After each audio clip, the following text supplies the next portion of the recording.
Hola, hola, ¿qué tal? ¿Cómo están todos? Bienvenidos y bienvenidas a este nuevo encuentro, una vez más, de Expo Accesible, promoviendo accesibilidad, innovación y turismo.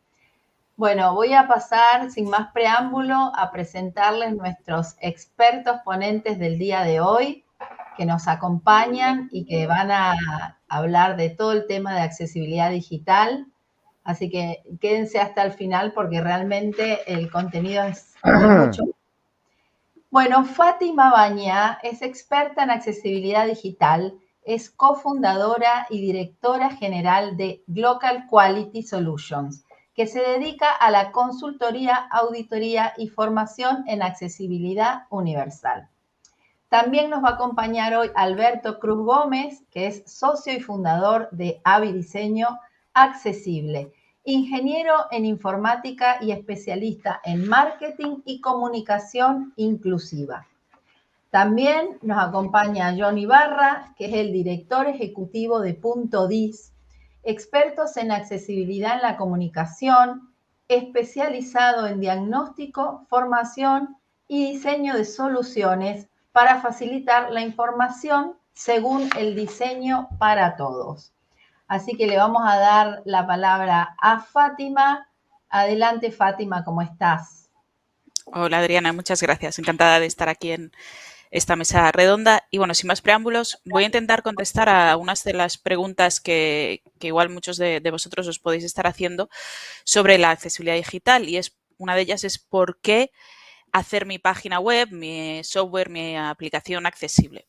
Tenemos que partir de la base que el derecho a la información es un derecho fundamental. Si una web no es accesible, estás discriminando a una parte de la sociedad por el mero hecho de tener una discapacidad. Una web accesible es una web para todos, para todo el mundo. Porque cuando es accesible es igual que si utilizas tecnologías de asistencia o no, si tienes alguna discapacidad o no, todos podemos acceder a ella y navegar por ella. Parte de la accesibilidad es visible, por ejemplo, el tema de los contrastes, pero la gran mayoría de la accesibilidad es invisible a los ojos. Está en el código, en el etiquetado, en el marcado. Entonces, debemos olvidarnos de ese mito de que una web accesible va a ser una web fea, porque una página web accesible será lo bonita que el diseñador quiera. Al final, como decíamos, la gran mayoría es invisible, entonces no hay problema. No debemos preocuparnos por ese mito. Entonces, ¿qué tiene que tener, digamos, mi página web para ser accesible? Que una web sea accesible no es algo subjetivo. Tenemos a la W3C, que es el consorcio internacional que genera unas recomendaciones y estándares que aseguran el crecimiento de lo que entendemos por la web en general. Y en este consorcio se marcan también las pautas de accesibilidad que se llaman las WCAG, las WCAG, que son las pautas de accesibilidad del contenido web. En inglés es Web Content Accessibility Guidelines. Seguramente algunos de vosotros hayáis escuchado hablar de las WCAG 2.1, que son las que están en vigor desde el 2018. Por eso me refiero a que cuando una web es accesible, no es algo subjetivo. Nos basamos en estas pautas internacionales, que además son las que se basan las leyes de cada país, de las leyes de accesibilidad digital. Que por si no sabíais, muchas webs por ley tienen que ser accesibles. Y para ello, ese requerimiento de esa ley suele ser que cumplan el nivel AA de las WCAG 2.1. Hay 3 niveles, el nivel A, el AA y el AAA, que son acumulativos, pero la ley normalmente indica que se tiene que cumplir el nivel AA. Y esto, al ser así, cuando una web es accesible en Brasil, también lo es en Argentina, en España, en Alemania o en Canadá. Bueno, quitando el idioma, por supuesto, ¿no? Pero una vez que la web es accesible internacionalmente. Y también os podéis preguntar, ¿no? Que si solamente una web es accesible si cumple con estas WCAG 2.1. Como decíamos, estas son unas pautas, es un básico a tener en cuenta, ¿vale? Entonces, sí se puede ser más accesible que las WCAG 2.1. Pero esas WCAG, digamos, son la base para construir la accesibilidad. Se podría decir que si una web cumple las WCAG 2.1, se podrían realizar más esfuerzos para que esa web sea más accesible.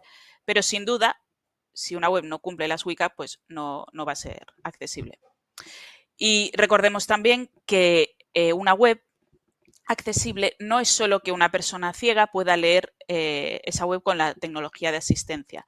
Las WCAG están basadas en diferentes tipos de discapacidades, desde discapacidad motora, como puede ser una persona con temblores en las manos, una persona que utilice una varilla bucal, personas ciegas que tengan baja visión, discapacidades cognitivas, de que hablará John más adelante, discapacidades auditivas, personas con sordoceguera, personas mayores, por lo que las WCAG intentan ser lo más amplias posibles para que esa misma web sea accesible al mayor número posible de personas. Entonces, además de ser objetivas, esas pautas también pueden ser comprobadas para ser objetivas. También hay otros motivos por los que una empresa puede pensar, ¿no?, en hacer su web accesible, además de todo esto que estamos hablando, ¿no? Y que puede ser que ayuda a ampliar tu cuota de mercado, mejora la reputación de tu empresa, te evita problemas legales, sobre todo si tienes la obligación de que tu web sea accesible, como decíamos antes. Hay diferentes leyes que obligan a diferentes empresas a que sean accesibles o incluso para recibir algunas ayudas públicas. Y también mejora el posicionamiento de tu web en buscadores. Y referente a la pregunta anterior, ¿no?, de qué tiene que tener mi página web accesible, que va a ser accesible, ¿tiene que tener un botón o un widget para hacerla accesible? Pues la respuesta sería no. La accesibilidad no es un botón. Estos botones o widgets que solemos ver en algunas páginas son los llamados productos de superposición o overlays. Estos productos prometen resolver los problemas de accesibilidad de una web aplicando desde un código de terceros a la web, analizando el código y reparando los errores de accesibilidad, y otros que contienen widgets que se insertan en la web para modificar la apariencia. Pero esto es un tema que daría como para largo y tendido, para otra mesa redonda, pero la respuesta sería que no hace falta, porque la accesibilidad es mucho más que un widget, ya que, por ejemplo, las tecnologías de asistencia ya tienen características de apariencia que dan estos productos, por lo que no serían necesarios. O también tenemos que tener en consideración que las mejores herramientas automáticas del mercado que detectan los errores de accesibilidad solo detectan un máximo de un 30%, por lo que no se puede arreglar los errores que no se pueden detectar. Y además, hemos podido comprobar que muchas se convierten en trampas a la hora de intentar activarlas con la propia tecnología de asistencia, sin entrar a hablar del movimiento internacional que hay referente a estos productos. Por lo que para que una web sea accesible no se necesita un botón, sino se necesita un buen diseño y cumplir al menos con las WCAG. Además, hablamos de accesibilidad universal, de inclusión, no de una web para ti y otra web para ti, sino de una web para todos, porque una web accesible es una web para todos, porque así es posible. Y yo creo que más o menos así, un general sobre las WCAG y la accesibilidad digital. Se pasaría el testigo a Alberto, que también tiene... Perfecto. Clarísimo, clarísimo. Así que pasamos con Alberto. Pues adelante. Nada, yo soy Alberto y simplemente vengo un poco a complementar lo que ya ha comentado perfectamente Fátima. Es decir, estamos hablando de que para que una web sea accesible, todos sus elementos de esa web deben ser accesibles. Recordemos que la accesibilidad es para todas las personas, no estamos hablando, como ha dicho Fátima, no estamos hablando para una web para un colectivo, otra web para otro colectivo, sino que todos los usuarios deben navegar en una web de forma autónoma.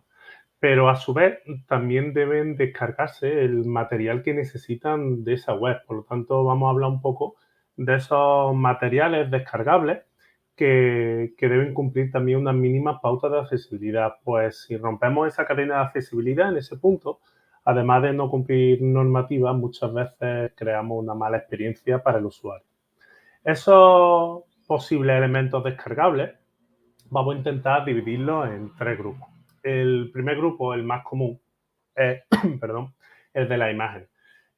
Recordemos que todas las imágenes que están en una web deben tener un texto alternativo que ayude a los usuarios que usen lectores de pantalla a comprender el concepto de lo que se muestra.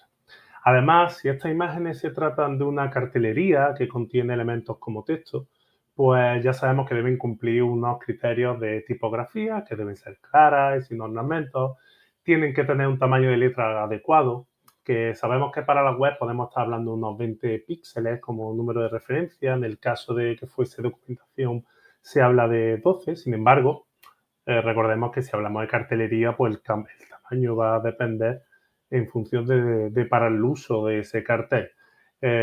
Como estamos hablando en tema digital, pues siempre está la opción de sub. Por lo tanto, el tamaño pasa a un segundo plano. Lo que sí es importante son otros conceptos como la alineación a la izquierda, que no se recomienda justificarlo, que siempre vaya en fondo plano, evitemos ese degradado de fondo y que también exista un ratio óptimo de contraste entre el color de fondo y el texto, que si hablamos de números, para aquellos que sepan, debe ser como mínimo del 4,5 a 1.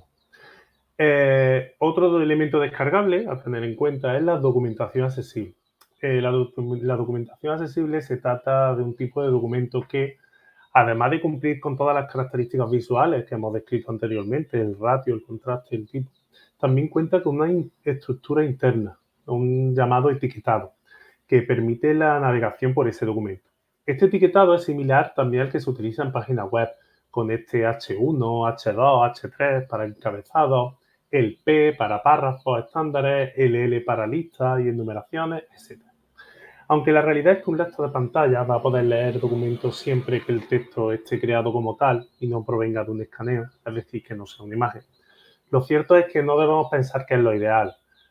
Sí será más accesible, pero no estará permitiendo la navegación por dicho documento, ya que si no tiene una estructura interna, el lector de pantalla lee documentos de arriba abajo. Esto quiere decir que si estamos ante un documento de muchas páginas, estaríamos obligando a nuestro usuario a oírlo completamente, en vez de darle la opción de elegir qué partes le parecen más o menos interesantes.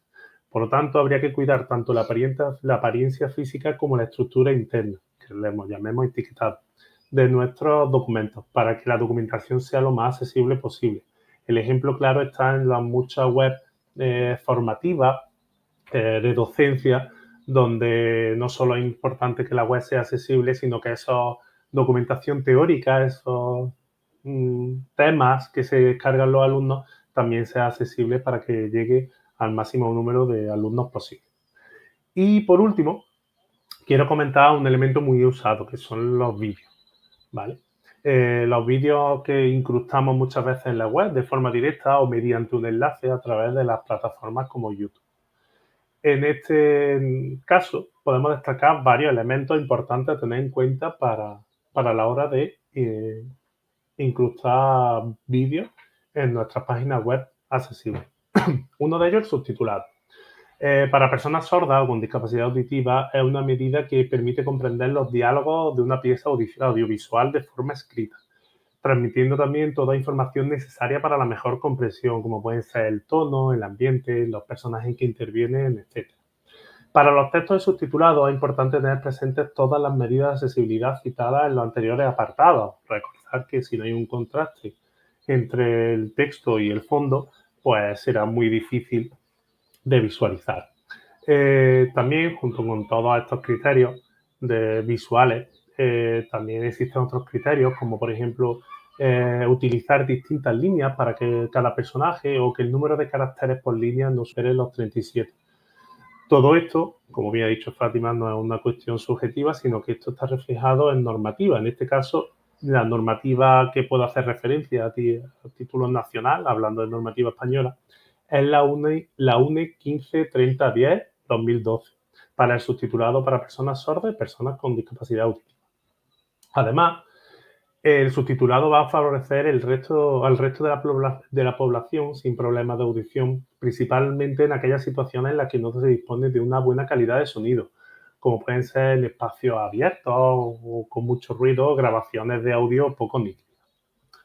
Otro elemento que debe estar presente en los vídeos es la audiodescripción, que es un sistema de apoyo a la comunicación que pretende compensar la carencia de captación en la parte visual, contenida en cualquier tipo de material audiovisual, suministrando de una adecuada forma la información sonora que aporta los datos necesarios para que el vídeo se comprenda lo mejor posible. Para realizar una correcta audiodescripción es importante que el vídeo cuente con unos huecos de sonido suficientes. La audiodescripción se puede realizar con voz natural o con voz sintética, aunque siempre es preferible que se realice con voz natural y que sea un profesional quien lo haga. Recordemos que la audiodescripción también beneficia a personas con problemas perceptivos o cognitivos, que ahora nos hablará John de ello. Y por otro lado, también favorece al resto de la población sin problemas de visión, en aquellas situaciones en las que no se dispone de información visual, como son producciones audiodescritas en formato de audio o audioguías de espacios culturales y naturales. Todo esto, por hacer un poco hincapié en la norma, queda contemplado en la norma UNE 153020-2005, con el título de Audiodescripción para personas con discapacidad visual, requisitos para la audiodescripción y elaboración de audiencia. Y el último elemento, y con esto termino un poco este tema, que no es por ello menos importante, es la mención para que los vídeos tengan intérprete de lengua de signos. Al igual que para los textos, debemos tener en cuenta que las personas sordas o con discapacidad auditiva que se comunican en lengua de signos utilizan una estructura gramatical diferente a la que se utiliza en la lengua oral. Esto quiere decir que si hacemos únicamente uso del subtitulado sin incluir el contenido audiovisual, tanto la transcripción de lengua de signos, pues debemos tener la precaución de elaborar un guión claro y sencillo para que los diálogos puedan ser entendidos por el mayor número de personas posible. Para hacer un vídeo completamente óptimo, lo ideal en una buena práctica sería, además de esa audiodescripción y ese subtitulado complementando la normativa, es la de incluir un intérprete de lengua de signos que siempre que se pueda se utilizará en un recuadro de la pantalla en torno al 35%, situado, si es posible, en el margen inferior derecho de la pantalla. Por hacer un resumen, he tocado aquellos elementos más comunes de descarga en una página web, que son las imágenes, los documentos y los vídeos. Tenemos que ser conscientes de que la cadena de accesibilidad forma parte de todo el proceso, todo el itinerario que el usuario realiza durante esa navegación, desde que entra a la web hasta que sale con la información. Por lo tanto, es importante no perder esta cadena y que no hagamos una web accesible sin tener en cuenta los elementos que la componen. Y nada, con esto pues voy a darle el paso a John, que también tendrá su momentito de la ponencia. Bueno, muchas gracias, Alberto. Bueno, bienvenido, John, así que te escuchamos. Bueno, lo primero, daros gracias por vuestra amable invitación y a todos los escuchantes, ¿no?, que tenemos aquí ya unos cuantos. Parece ser que les interesa el tema, ¿no? Y bueno, yo me voy a centrar en una cosa solo y lo que quiero es explicarlo de forma clara, bueno, lo más clara posible, más que nada gráfico, porque me va a resultar a mí de apoyo, ¿no? Pero voy a empezar por describir primero una cosa. Son los dos términos de los que quiero hablar, porque la accesibilidad digital, universal, son muchas cosas. Alberto y Fátima lo van a dejar bastante claro. Yo me voy a centrar un poquitín en mostrar un poco qué es esto de la accesibilidad cognitiva. Entonces, digamos que lo voy a leer porque así queda claro. La accesibilidad cognitiva es la característica de los entornos, procesos, actividades, bienes, productos, servicios, objetos o instrumentos, herramientas y dispositivos que permiten la fácil comprensión y la comunicación. Y por otro lado, ¿qué es un discapacitado cognitivo, ¿no? Y en ese sentido somos aquellos, me incluyo absolutamente, a veces, muchas veces, otras veces menos y a veces permanentemente casi. Somos aquellos que presentamos limitaciones significativas en el funcionamiento intelectual y o en la habilidad para adaptarnos a las diferentes situaciones de la vida diaria. Bien, me voy a apoyar en alguna imagen porque creo que va a ser más fácil que yo lo siga y además que se entienda. Si no os importa un momentín, voy a compartir un PDF que tengo por aquí. Un momento.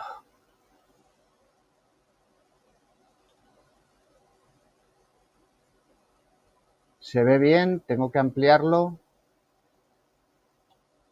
Ahora ¿Todo bien? sí, se ve bien. Vale, perfecto. Bueno, pues vamos a ver. para pasarlo tengo que dar aquí. Bueno, yo comentar que nuestra empresa se llama Punto Dis y lo que llevamos mucho tiempo hacemos desde el año 2004 no había casi tecnología digital como la conocemos ahora.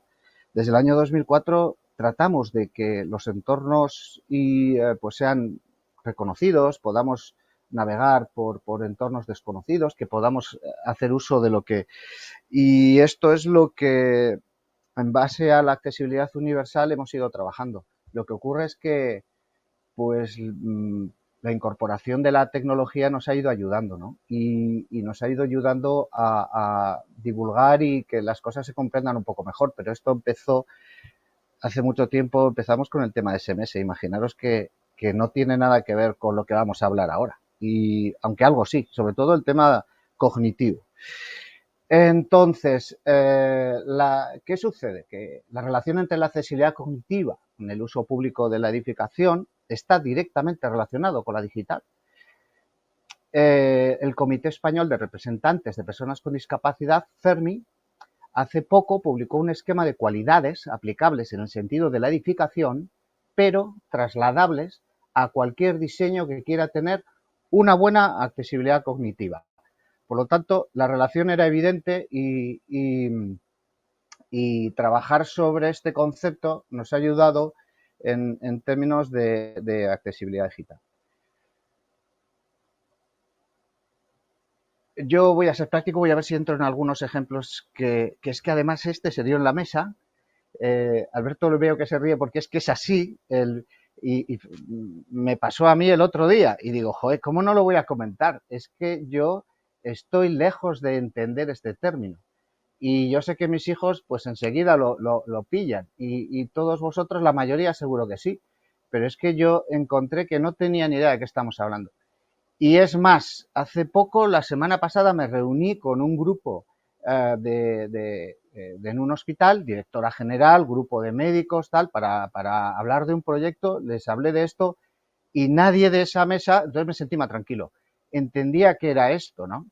Y digo, pues, joder, es que ¿cómo no lo voy a comentar? Es que esto se da, esto es parte de... Alguien me dijo, bueno, vamos a hacer un live en IG, ¿vale? Pues no sé, ya empezamos que no tengo ni idea. Yo creo que esto es cosas que tenemos que corregir cuando queremos hablar de accesibilidad en un entorno digital, ¿no?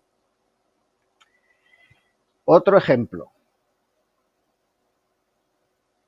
Yo no sé si os habrá pasado a vosotros, pero yo, y por 2 veces, he comprado un billete de avión y no sabía si la maleta me incluía el precio o si la oferta incluía una entrada en un asiento reservado que me daba opción a tener la maleta arriba o no, o solo podía... Bueno, es que me ha pasado varias veces y yo creo que se da, no solo se me da a mí, y es que, bueno, pues no se debe de presentar adecuadamente. O sea, técnicamente igual es fantástico, tiene de todo, pero yo al final, para lo que se pretende, que es adquirir el billete, pues yo no fui capaz. Y creo que esto se da más a menudo de lo que pensamos. Otro ejemplo. Aquí hay una pretensión excelente a través de un asistente de apoyo de incluir una ayuda que va a permitir en una administración pública seguir los pasos que tienen que para hacer un cierto trámite administrativo. Pero yo no sé si por culpa de mi navegador, que yo no sé si esto es algo que se pueda corregir, o porque está mal de entrada, pues ya veis que está perfectamente explicado en castellano, pero es que luego tiene palabras en inglés, así que no sé. Esto es algo que me resultó chocante y me parece que afecta al tema, ¿no? Vamos a pasar al siguiente. Yo creo que donde más nos sentimos incómodos y pasamos realmente pavor es en los procesos administrativos. La accesibilidad cognitiva la utilizamos para comprar, para registrarnos, para consultar y insisto, o sea, no tienes que ser no tienes que tener una discapacidad certificada. Es que yo creo que muchos de nosotros no podemos acceder a ciertos formularios porque son difíciles, ¿no? Entonces, ¿qué es lo que podemos apreciar? Pues yo creo que lo que estamos viendo son webs saturadas, no muy bien estructuradas, a veces errores en la web nos paralizan y no sabemos qué hacer. Compramos, pero no sabemos si hemos pagado o no, no tenemos claro si hemos hecho el pago. Nosotros tenemos una tienda online y a veces nos llaman porque tienen que garantizarse. Claro, lo hemos puesto fácil porque le hemos puesto un número de teléfono. Siempre hay alguien que te va a contestar, pero es que cuando no hay nadie, estás bastante abandonado, ¿no? Los datos de contacto, esta es una de las cosas que creo que sucede mucho. Yo creo que hay una tendencia a que, bueno, te busques la vida tú, pero que no te ayude nadie porque no hay nadie ahí para ayudarte inmediatamente, ¿no? A veces esto lo haces a las 10, 11 de la noche y a esas horas ya no tienes a nadie que te ayude. Entonces te sientes un poco mal solo si no es fácil, ¿no? Y bueno, sobre todo la utilización del vocabulario rebuscado, como es este caso, sobre todo en temas de economía, ¿no? O jurídicos, que es un follón. No me entero.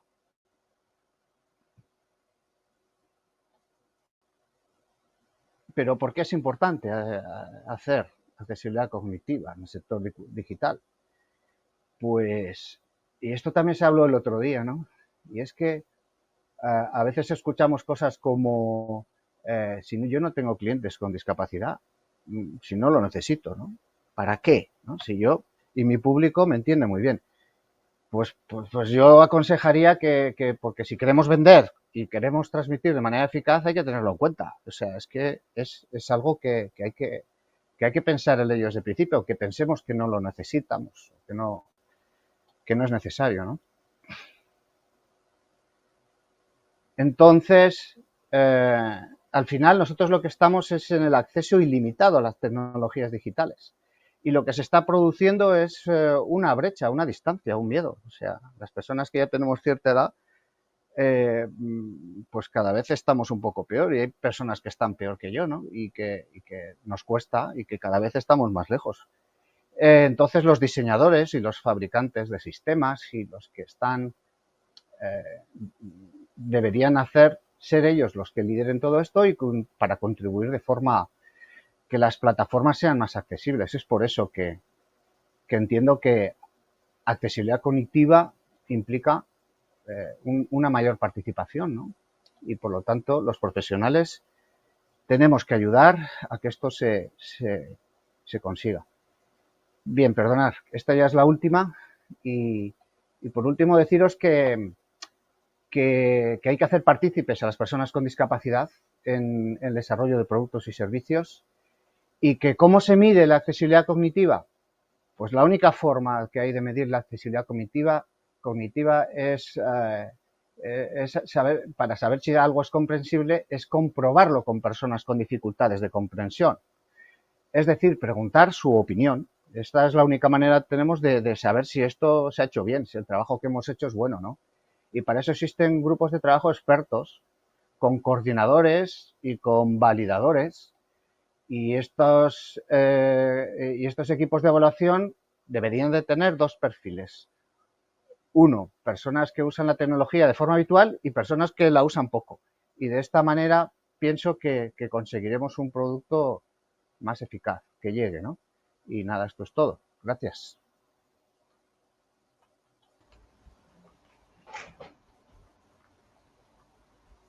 Muy bien, muy bien. Bueno, es tal cual como lo dices tú, John. Acá hay estoy viendo algunas preguntas del público y hay una persona, Alba, que hizo una pregunta.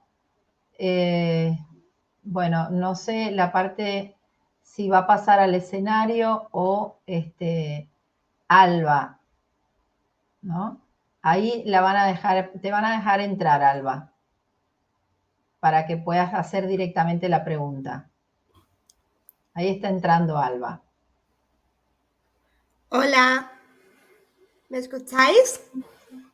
Sí, Alba, se escucha bien. Mira, primero, gracias por invitarme. Y segundo, cuando habéis dicho lo de descargarnos material de la web, mi pregunta es, ese material opino que debe estar accesible para todo el mundo que tenga alguna discapacidad en plan de motórica. Y no solamente digo motórica, digo en plan de apoyos digitales, como puede ser el Irisbon. O no es solamente... O no te referías a eso, Alberto. Es que no te he entendido muy bien. Bueno, lo primero, gracias por participar y lo segundo, es normal que no me explique bien porque muchas veces hablo muy rápido y este acento andaluz me mata. Te intento resumir. Lo que yo estaba comentando sobre el tema digital no me refería más a las herramientas de apoyo, que las herramientas de apoyo son elementos que determinadas personas necesitan para poder navegar con fluidez, sobre todo las personas con necesidades motoras o con algún tipo de discapacidad física que se ayudan de algunos elementos, sino tanto lo que yo comentaba son los elementos internos de la web. Es decir, partimos de la base de que una web, independientemente de cómo y dónde se acceda, ya sea un dispositivo móvil, un ordenador, o se acceda con elementos, ya sean herramientas de apoyo físico, herramientas de apoyo cognitivo, herramientas de apoyo auditivo o visual, esos elementos complementarios a la web sean por diseño accesibles. El ejemplo que he puesto es que si un documento, por ejemplo, en un campus virtual de docencia donde los alumnos se descargan un documento, entiendo que hay muchos elementos y no sé si Fátima a lo mejor nos puede enseñar algún ejemplo de cómo se puede navegar, por ejemplo, por tabulación y demás, por esos elementos que indica, pero luego a la hora de descargarte el documento, si ese documento no cumple las pautas de accesibilidad necesarias, hemos roto la cadena. Y ese documento, al ser, por ejemplo, un escaneo de un documento, de un libro, como ejemplo, pues un sintetizador de voz, que es una herramienta de apoyo que muchos colectivos, muchas personas usan para poder recibir correctamente esa información, pues ese sintetizador de voz no puede leer el documento y no puede transmitirle a esa persona, que en este caso estamos hablando de una persona con discapacidad visual, pues no puede transmitirle correctamente la información. Eso me refiero. Esos elementos y esos complementos de apoyo en la web que también deben ser accesibles. En tu caso, creo, a lo mejor estoy hablando erróneamente, creo que te refieres a las herramientas de apoyo para que algunas personas usan para navegar en esa web, ¿no, Alba? Sí, Dime. porque yo voy a un centro de día y sé que para acceder al ordenador muchas personas usan elementos de apoyo. Entonces, no sé si en ese ámbito incluyes los elementos de apoyo. En el ámbito que estamos trabajando en esta ponencia, tanto Fátima como John como yo, damos por hecho que para poder usar todos los elementos de apoyo existentes en el mercado, la web tiene que estar bien diseñada. O sea, no tiene ningún sentido que una web esté mal diseñada y que esos elementos intenten subsanar esos errores. O sea, vamos a partir de la base de que la web y todo el contenido de esa web, ya sea contenido complementario, como pueden ser documentos o vídeos de apoyo, como el tema cognitivo de la web, es decir, toda la información que tenga una coherencia, tiene que estar bien diseñada, porque una vez que esté bien diseñada es cuando esos elementos y esas herramientas de apoyo tienen un sentido y mejoran la autonomía de las personas. Ok. Espero haberte respondido. Ok. Es que no lo entendía bien, pero lo acabo de entender. Ok. Perfecto. Pues muchas gracias por preguntar. De nada. Bueno, gracias, Alba. Hay otras preguntas también. Esta tal vez sea también para ti, Alberto. Rodrigo Buenavida dice, buenas tardes, mi pregunta es cómo hacer para llegar a todas las personas en situación de discapacidad cuando vamos a hacer marketing, ya que es un nicho en toda la población. Quizás esta pregunta es más marketinera, pero pueden aportar. También para mí. Sí, que es para ti. Mira, ¿cómo hacer llegar a todas las personas? Al final, te voy a quitar eso en situación de discapacidad. Para mí el marketing inclusivo es un marketing para todas las personas, independientemente de las capacidades que tengamos cada uno. Atraer a un cliente con un marketing inclusivo significa que podemos abarcar el 100% de la población. De ahí la importancia del marketing inclusivo. Del marketing inclusivo, obviamente, me podría tirar ahora hablando. Te recomiendo, y por no acaparar protagonismo de quien considero que para mí es referente, que es Luis Casado, te recomiendo que hay un blog que lo tiene publicado, de hecho, en la web de Avi, de mi empresa, lo replicamos en el blog, que son los 10 principios del marketing inclusivo. Es una pregunta marketinera, pero va muy de la mano de esta ponencia que estamos hablando. Cuando hablamos de marketing inclusivo, aunque mucha gente puede estar pensando en que es cierto que vamos a un supermercado y no sabemos distinguir un tetrabric de leche de un tetrabric de vino blanco, así que imaginar a una persona con discapacidad visual los problemas que tiene a la hora de comprar dos elementos que físicamente y táctilmente son iguales, pero como hemos hablado y ha mencionado John, las webs cada vez tienen más PrestaShop, más web de venta. Entonces, para no romper la cadena de accesibilidad, el marketing digital inclusivo es la base de mucho marketing y de muchos temas. La digitalización está a la orden del día y si no tiene una página web accesible con la aplicación del marketing inclusivo, que pueden ser en redes sociales, puede ser en muchos, ya sea cartelería, flyer y demás, rompemos la cadena de accesibilidad. Entonces, para no romperla,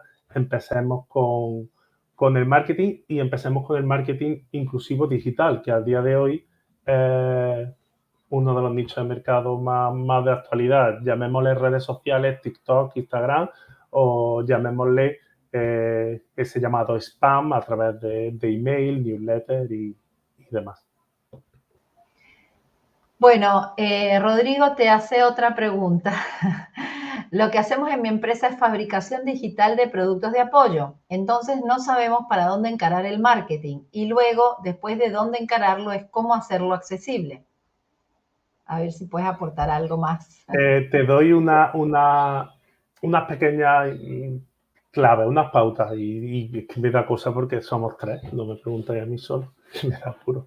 Te digo, ¿cómo encara? Tú tienes una fabricación digital de productos de apoyo y entonces no sabes cómo encarar el marketing. El marketing, algo inclusivo. Dato importante que ha dicho John. El marketing inclusivo es aportar a tu cliente la información que necesita, no dejarlo solo y sobre todo darle las posibilidades de comunicarse contigo de la mejor forma en función de sus capacidades, o no hablemos de capacidades, hablemos de gusto. Por ejemplo, si tenemos una atención al cliente, podemos ofrecer en nuestra página web una atención al cliente a través de un chat, a través de un teléfono o a través de una mensajería instantánea. No demos solo un canal de contacto, porque de esa forma estamos obligando a que esa persona se puede sentir incómoda en ese canal de contacto. Luego, si hacemos un producto, lo tenemos que publicitar, vamos a publicitarlo siguiendo unas pautas de accesibilidad. Si lo vamos a colocar en una red social, vamos a utilizar un lenguaje sencillo, vamos a ponerle texto alternativo a todas las imágenes que incluyamos en ese post. Y si lo hacemos en la calle, pues no nos olvidemos de que incluso el braille, porque ya lo hemos visto en algunos bares, cómo se ha instaurado, y eso John sabe mucho, el QR. Nunca caigamos en el error de pensar que solamente un elemento ya convierte en accesible un producto. Por ejemplo, el braille. No todas las personas con discapacidad visual saben braille. Por lo tanto, incorporar QR con elementos digitales que apuntan a web o a contenido digital accesible también es una alternativa que tenemos que tener en cuenta. Y eso, pues, abriendo el abanico de posibilidades, es inmensa las cuestiones que se pueden hacer con el marketing inclusivo. Perfecto. Bueno, te cuento otra pregunta de Silvia Maisonave. Dice, mi pregunta es, ¿cómo se puede sensibilizar a todas las personas que tienen un negocio online o web formativa para que quieran humanizar más su negocio y hacerlo accesible? No sé quién de los tres la quiere responder. Bueno, voy yo, pero porque creo que al final Fátima lo iba a hacer estupendo, pero bueno, por repartir un poco. Yo solamente deciros que en los términos en los que yo he estado hablando hoy, hay 4 puntos que son los que deben de tener, no esta página web de la que está hablando él, sino todas, ¿no? Desde un punto de vista. Y son, debería ser comprensible, es decir, que se entiende con agilidad su contenido. Debería ser perceptible, es decir, legible por los sentidos. Debería ser pertinente cuando es adecuada o idónea para el usuario. Debería ser moderada cuando es corta y básica y no es excesiva. Debería ser coherente. Responde a las necesidades del usuario con lógica porque está ordenada y jerarquizada. ¿Quién, quién, cómo, cuándo, por qué, dónde o cuánto. Y debería ser manejable o usable cuando el formato es cómodo y el soporte de lectura se adapta a las diferentes situaciones de las personas. Cuando hacemos accesibilidad universal, lo que estamos intentando es que todo se haga en conjunto. Posiblemente no lleguemos a un 100% del objetivo, pero eso es accesibilidad universal, tratar de no hacer una adaptación por cada persona, por cada discapacidad. Entonces, bueno, siguiendo ese patrón, yo creo que conseguirás hacer una página web estupenda desde este punto de vista. También tengo que decir que nosotros estamos en un proceso de cambio, es el que viene nuestra página web, ¿verdad? Que no es accesible de muchas formas y que nosotros también tenemos que cambiar muchas cosas. Lo digo porque soy yo el primero que tiene que ponerse al frente de estos cambios. No sé si te he contestado, perdona. Lo he intentado. Sí, bastante claro. Bueno, esta pregunta sí creo que es para Fátima, de Hernán, y dice, las actuales directrices y normas de accesibilidad web son insuficientes. Por ejemplo, no especifican cómo debería ser unos videos de lengua de signos perceptibles por parte de personas sordas con poca agudeza visual, sordociegas con restos visuales. Esa te la dejo a ti, Fátima. Bueno, me la dejas a mí, pero yo creo que también tiene Alberto ahí un poco. Sí. Yo, es lo que comentaba, es las WCAG, las directrices al final son una base en la que tenemos que trabajar y ese es el mínimo en el que tenemos que construir. Afortunadamente, tenemos otras normas como muchas UNES o la que hablaba Alberto, ¿no? Sobre el subtitulado y que puede hablar mejor él. Pero todavía hay mucho que caminar, pero las directrices al final son una base para seguir construyendo encima la accesibilidad. Entonces, pues tenemos esas directrices, esas WCAG y después otras normas y a partir de ahí también seguir construyendo. No sé si Alberto... Sí. Un pequeño Sí. apunte, en realidad lo has dicho bien, lo que pasa es por dar un poquito de normativa. He mencionado dos UNE en mi ponencia. Una UNE era la vinculada al subtitulado para personas sordas y personas con discapacidad auditiva, que es la 153010-2012. Otra UNE es la de audiodescripción para personas con discapacidad visual y requisitos para la audiodescripción, que es la UNE 153020-2005. Y efectivamente, como ha mencionado Hernán, no existe una normativa, una UNE, estamos hablando de normativa española, que es la UNE 139804-2007, que es el requisito para el uso de lengua de signos española en redes informáticas, que es actualmente la que se basa, que es la que he mencionado, que tiene algunas directrices, como por ejemplo el porcentaje de pantalla que tiene que ocupar del total, que he dicho un 35 y es un 34%, y que siempre tiene que estar situado en el margen inferior derecho de pantalla, que la persona que haga de intérprete de lengua de signos tiene que vestir de negro, tiene que verse de torso para arriba para que se vean fácilmente el movimiento de las manos y algunas descripciones más en torno a esa normativa. Las voy a poner en el chat porque sé que a lo mejor de viva voz no se me entiende bien, ¿vale? Bueno, acá hay una pregunta de Esther que dice, si quiero empezar un proyecto nuevo con su página web correspondiente, ¿cómo lo hago? ¿Y a dónde puedo acudir para hacerlo de la mejor manera? ¿Y a qué crowdfunding puedo apuntarme apto para emprendimiento en inclusión? Así que tal vez también sea para ti, Fátima. Hombre, yo le recomendaría que contactase con profesionales expertos en accesibilidad a la hora de hacer su página web. Si ella tiene ya una empresa para hacer la página web, pues que, digamos, dentro de ese equipo vaya una persona que sepa de accesibilidad web y pueda dar ciertas pautas para que se tengan en cuenta para crear la página web accesible. ¿A qué crowdfunding puede apuntarse apto para emprendimiento en inclusión? No sé si se refiere a alguna página web propia de crowdfunding que sea accesible o no.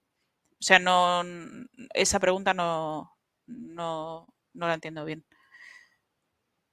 Entonces, no sé si lo podéis escribir. Yo supongo que será para poder encarar el proyecto, ¿no? Bueno, sí, no, supongo que en cualquier crowdfunding que más Claro. le pudiera gustar a Esther.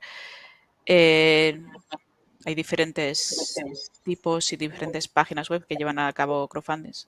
No podría recomendar ninguna en particular. Bien.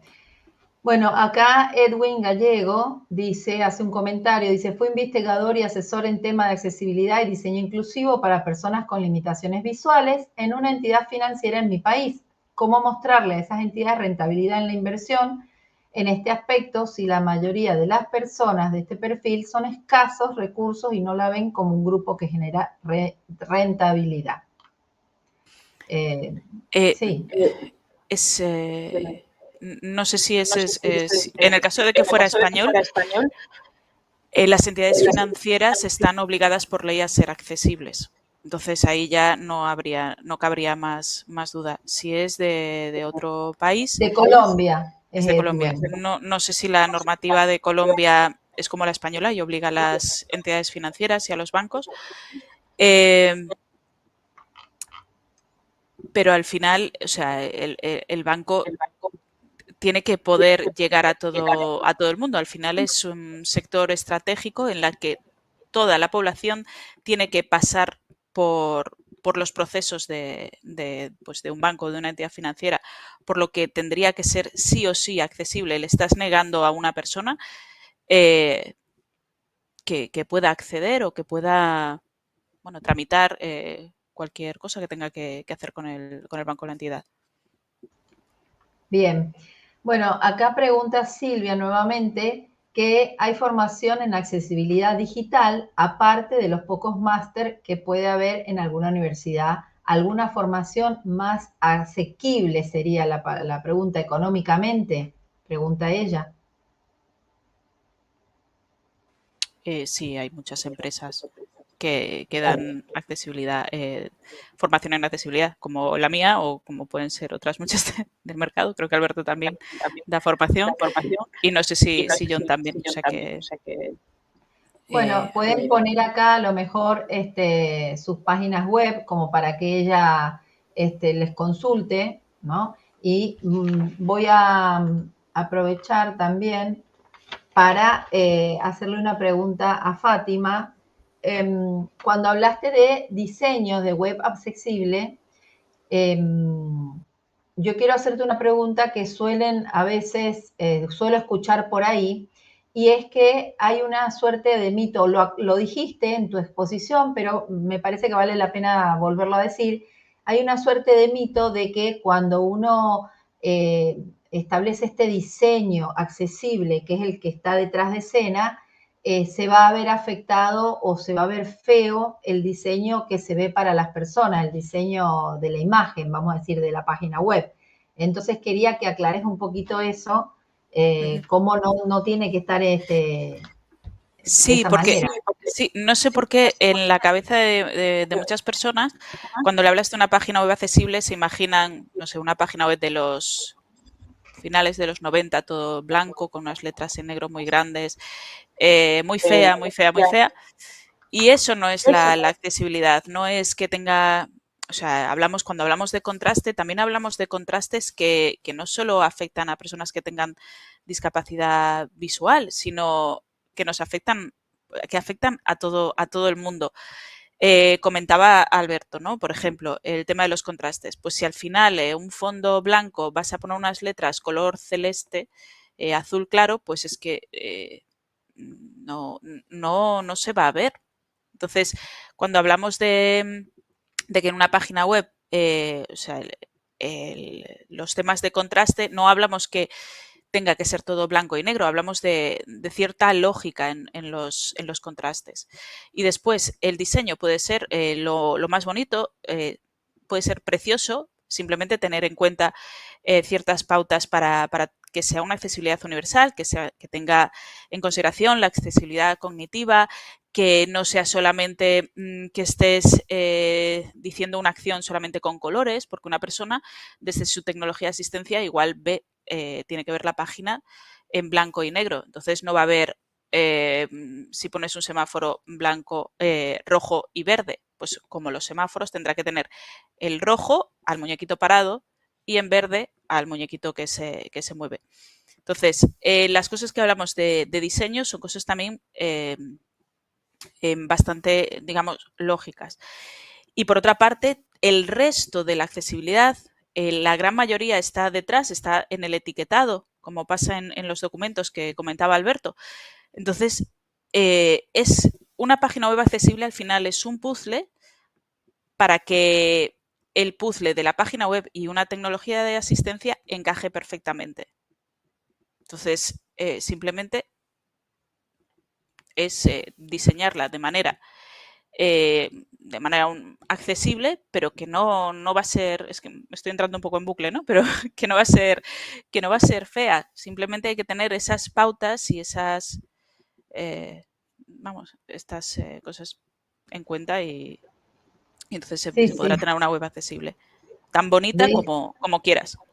Claro, de hecho, bueno, hay que navegar por las páginas que ya son accesibles para ver que todas tienen diseños diferentes y tiene que ver ya eso más con el diseñador y con su creatividad y no tanto que por hacerla accesible va a ser menos bonita o menos atractiva. Bueno, acá estoy viendo, por lo pronto no hay ninguna otra pregunta, pero bueno, aprovecho para preguntarle a John, para aclarar un poquito más este tema. Cuando se habla de accesibilidad cognitiva, pareciera que solamente beneficiaría a personas con discapacidad, ¿no? Con distintas dificultades. Si bien tú te pusiste como ejemplo, yo ahora te pongo un ejemplo concreto y sí quisiera que lo desarrolles, que tiene que ver con, por ejemplo, mi suegro. Mi suegro es una persona de 85 años que es contador público, así se dice acá en Argentina, y él incluso es una persona computarizada, o sea, él utiliza la computadora y de hecho maneja planillas Excel. A pesar de eso, al día de hoy, todo el tiempo tenemos que asistirlos con las páginas web, con los procesos que hoy en día se han digitalizado y sobre todo después de la pandemia, porque a pesar de ser una persona profesional y una persona que maneja la computación, aún así él está teniendo hoy día dificultades para todas esas cosas. Entonces, quiero que hagas algún comentario al respecto. Bueno, el comentario es claro. Este hombre tiene derecho a tener página web accesible. Para ello, lo que hay que exigir es que estén. En el caso anterior, por ejemplo, en el caso de Colombia, antes me he quedado un poco con la cosa de dar una explicación que creo que va al hilo de esta pregunta también. Es que Colombia tiene una legislación muy avanzada en términos de accesibilidad. Habla del derecho de las personas y además lo deja todo muy claro. Yo creo que ahora mismo lo que tenemos que hacer es reclamar Lo que tenemos que hacer es decir que las cosas están mal hechas, que si la administración pública tiene el deber de tener accesibilidad y no la tiene, tendremos que exigirle como ciudadano de que la tenga. Si los bancos no la tienen, habrá que exigir que la tengan. Yo creo que estamos en un punto en que si no podemos abordar una página web, no podemos abordar un trámite, nos están haciendo la puñeta, que se dice aquí, y entonces tendremos que reclamar que estamos en nuestro derecho de reclamarlo. Yo lo que creo que hace falta son los medios o canales de reclamación adecuados para que lleguen al destino y realmente se ponga, se incida en ese cambio, ¿no? Y que además funcione. El problema es que muchas veces hay muchas leyes, muchas normativas y luego nos encontramos que la realidad es otra. Yo creo que debemos insistir en que el ciudadano para algunas cosas veces ya lo hace para algunas cosas, es que en esta también. Y es que si no, estabas hablando de tu pariente Adriana, pero es que si no se va a quedar atrás, no va a poder hacer nada y ¿qué? Si todos dentro de poco vamos a ser un montón de personas mayores exactamente en la misma situación.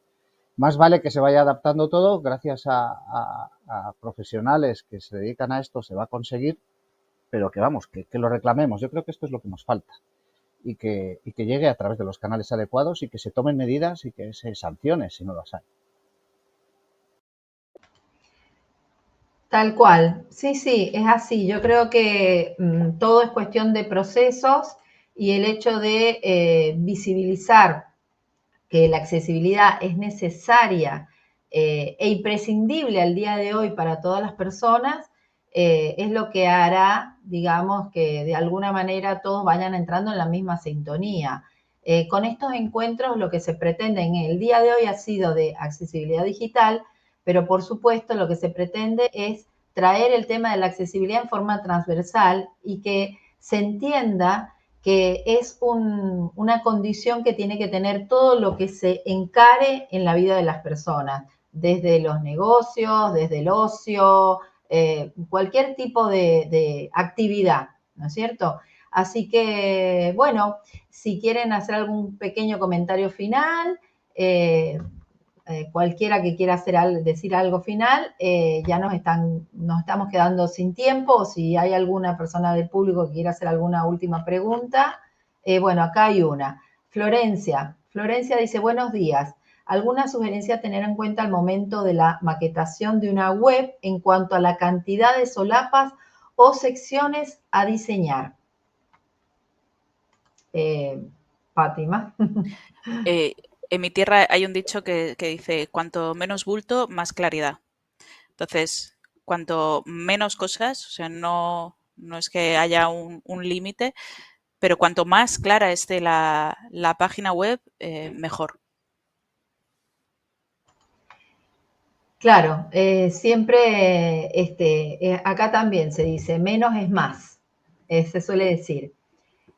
Bueno, por lo pronto creo que no hay ninguna otra consulta y bueno, de mi parte, si nadie consulta ninguna otra cosita más, de mi parte el comentario final que yo puedo hacer es ese, que hay que pensar absolutamente todo desde el lado de la accesibilidad porque nos va a beneficiar a todas las personas, las que tengan discapacidad claramente y las que no la tengan a la discapacidad, o bien porque todo les será mucho más cómodo y mucho más fácil, o porque en algún momento cuando sean personas mayores se van a encontrar con una discapacidad, sea porque necesitan anteojos, sea por lo que sea. Así que bueno, ese es mi comentario final. Por supuesto, agradecerles a todos por estar acá este día, por habernos aportado tanta información. Acá el público también está agradeciéndoles por su participación. Y bueno, si tienen algún comentario final, si no, ya daríamos por cerrada el encuentro. No sé si alguno quiere decir algo más. ¿No? Bueno, han hablado mucho hoy. Bueno, más que nada eso, agradecerles y bueno, estaremos siempre en nuevos encuentros y ya nos volveremos a ver porque son ya personas que forman parte de la comunidad de Expo Accesible, así que para todos los que están también del otro lado, decirles que estén atentos porque este ya es el segundo encuentro de los e-talks que hacemos y seguiremos haciendo muchos más. y contamos con la colaboración de todos los aquí presentes para las próximas ediciones. Así que bueno, sin más por el momento, saludarlos y bueno, hasta luego a todos y muchas gracias. Muchas gracias a todos. Muchas gracias. Hasta la próxima.